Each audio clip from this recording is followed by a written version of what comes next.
you plant your feet firmly on the ground, and the palmar surface would be on the forelimb, just so you know the difference.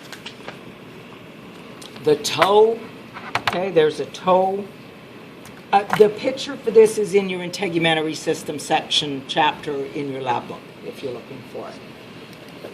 So the toe, the forward part, the quarters, a medial and lateral quarter, which this is the lateral and this is the medial, but I won't ask you that because that's too hard to know unless you're a real big horse person to figure that out. Generally, the lateral is more on, like it kind of squishes towards the lateral side.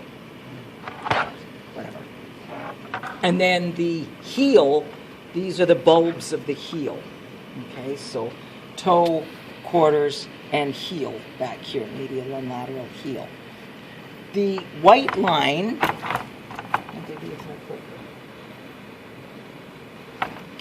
the white line looks like a white line.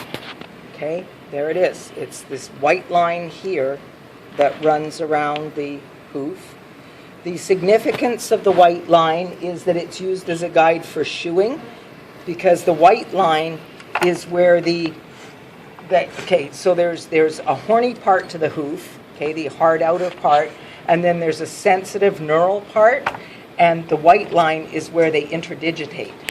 So this is the first place that you're starting to get sensitivity. You put a nail in there, who's going to know about it? Horse is going to know about it. It hurts, okay? You put a nail into the wall of the hoof, it's like, yeah, so it's like putting a gem on your, or, you know, people who have those long fingernails and they have hanging offy bits on them. You know, they put earrings on their fingernails. Doesn't hurt. Okay. The frog, okay, this part, you've done this in labs, right? So you know about that. The sulcus, so a sulcus same is a groove. A sulcus is always going to be a groove. The bars are the part of the wall that come down here, okay, and then of course the wall of the hoof. So the bars coming down here like that. Okay, so that's the bars of the wall of the hoof, and the frog, the sole, this part here. Oh, and the point of the frog. Okay, not hard. Okay.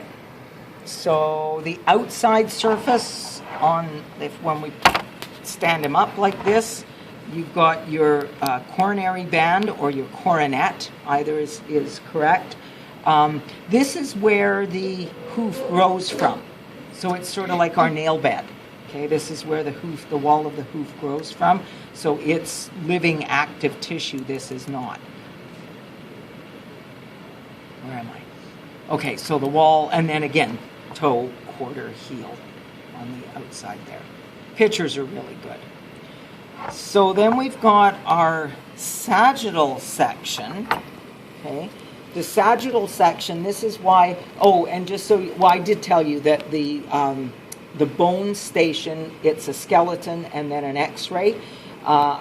There's no large animal legs on except for this. Okay, so you still have to know your horse stuff for this to do it. So you've got your cannon bone, okay, medical name for this is the metacarpal 3, okay? You can't see the splint bones on this because it's a sagittal section through the mid, so there's a splint bone tucked underneath there and the other one's gone. Name this structure. Not quite. Epiphyseal plate. Epiphyseal plate. Okay, so this is the distal or proximal epiphysis, and the distal epiphysis is down here. Okay, so it's not quite finished growing, and that just shows you that the epiphyses close faster on one end than the other. So that makes this bone